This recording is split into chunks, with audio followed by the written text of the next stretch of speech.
2026 সালে সর্বনিম্ন কত টাকা থাকলে কুরবানি ওয়াজিব, কুরবানি দিতে হবে? স্বর্ণ এবং রূপার দাম বেড়েছে, সেজন্য সঠিকভাবে আমরা সর্বনিম্ন কত টাকা থাকলে কুরবানি ওয়াজিব হবে সেই বিষয়টা আমরা জেনে নেওয়ার চেষ্টা করব ইনশাআল্লাহ।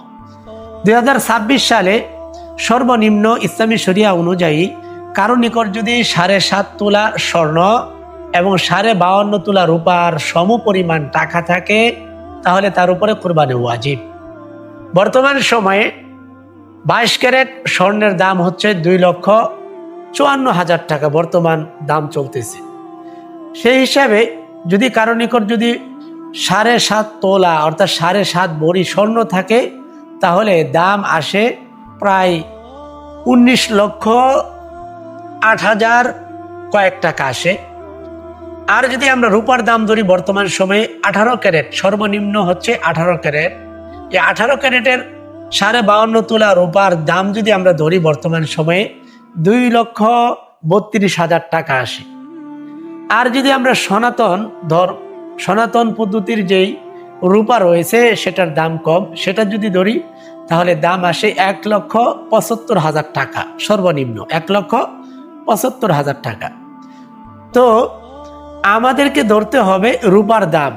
যদি কারো নিকট যদি সর্বনিম্ন সনাতন পদ্ধতির রূপার দাম যদি ধরি তাহলে 1,75,000 টাকা, আর 18 ক্যারেট রূপার দাম যদি ধরি তাহলে 2,32,000 টাকা।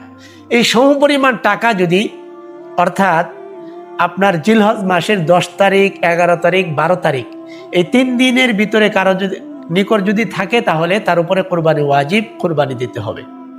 এবার আসুন, আমরা শুধু অনেকেই জানি অথবা এটা বোঝার চেষ্টা করি না, শুধু পুরুষ মানুষ আমরা কুরবানি দেই, অথচ অনেক মহিলা 1,75,000 টাকা তার কাছে আছে, স্বর্ণ, রূপা এবং কিছু নগদ টাকা, কিছু ব্যাংকে জমানো টাকা অথবা কারো কাছে দিয়েছে, জমা আছে, এরকম টাকা মিলিয়ে প্রায় 1,75,000 টাকার বেশি হবে। যদি এমন কোনো মা বোন থেকে থাকেন তাহলে আপনার স্বামী দিলেই হবে না, আপনার বাবা দিলেই হবে না, আপনার উপরে কুরবানি ওয়াজিব, আপনাকেও কুরবানি করতে হবে, এটাই সঠিক মাসআলা। তো এবার আসুন, আমরা যে বিষয়টা করতে পারি কুরবানির জন্য, আমরা নির্দিষ্টভাবে জানি যে গরু, ছাগল, দুম্বা, উট, মহিষ এগুলো কুরবানি দেই। তো বাংলাদেশে বিশেষ করে আমরা গরু, মহিষ এবং ছাগল দিয়ে থাকি। তো ছাগলের জন্য সর্বনিম্ন 1 বছর বয়স হতে হবে, গরুর জন্য সর্বনিম্ন 2 বছর বয়স হতে হবে। তো সেজন্য আমরা সুন্দর গরু এবং বাছাইকৃত গরু, সুন্দর দেখতে হবে, হাঁটতে পারে, ত্রুটি নাই, বেজাল নাই এমন গরু, ছাগল কিনে এনে আল্লাহর জন্য আমরা কুরবানি করবো ইনশাআল্লাহ।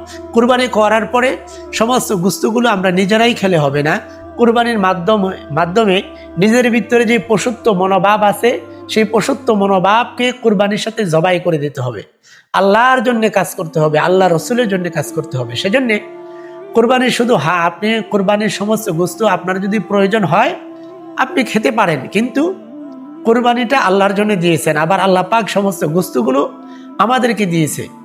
সেজন্যে আমাদের উচিত হচ্ছে আল্লাহর জন্য যেহেতু দিয়েছি, নিজের জন্য একটা অংশ রাখবো, আত্মীয় স্বজনের জন্য একটা অংশ দিব এবং গরিব মিসকিন এতিম যারা রয়েছে তাদের জন্য একটা অংশ দিব। অর্থাৎ সমস্ত কুরবানি গোশতকে 3টা ভাগে ভাগ করে নিব, একটা নিজের জন্য রাখবো, একটা আত্মীয় স্বজনকে বন্টন করে দিয়ে দিব, আরেকটি অংশ গরিব মিসকিন যারা রয়েছে তাদেরকে দিয়ে দিব ইনশাআল্লাহ। আল্লাহ তাআলা আমাদের সবাইকেই সুন্দরভাবে কুরবানি করার তৌফিক দান করেন।